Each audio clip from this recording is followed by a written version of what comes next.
The overall goal of the following experiment is to determine if Homalodisca coagulata virus 1, or HOCV1, can be replicated using Homalodisca vitripennis cell cultures and then extracted out for further downstream uses.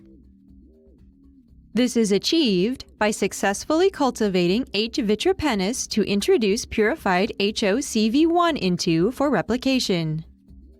As a second step, the medium and cells containing virus are removed from culture, which are then subjected to virus and RNA extractions. Next, extracted RNA from the infected cultures is subjected to PCR in order to determine if viral RNA is present in the cells.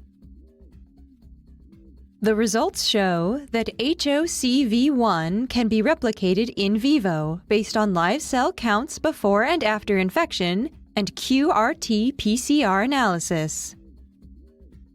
The main advantage of this technique over existing methods, like rearing and infecting live insects, is that it's more economical and easily managed with minimal facilities and equipment. The use of this method can help answer key questions in the field of biological control. For instance, can an insect virus, or a virus that's specific for a species of insect, be used to control a pest on a grand scale?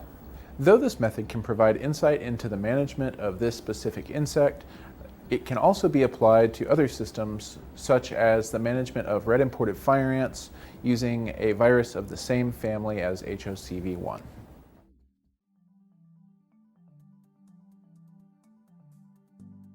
Prior to starting this procedure, cultivate and maintain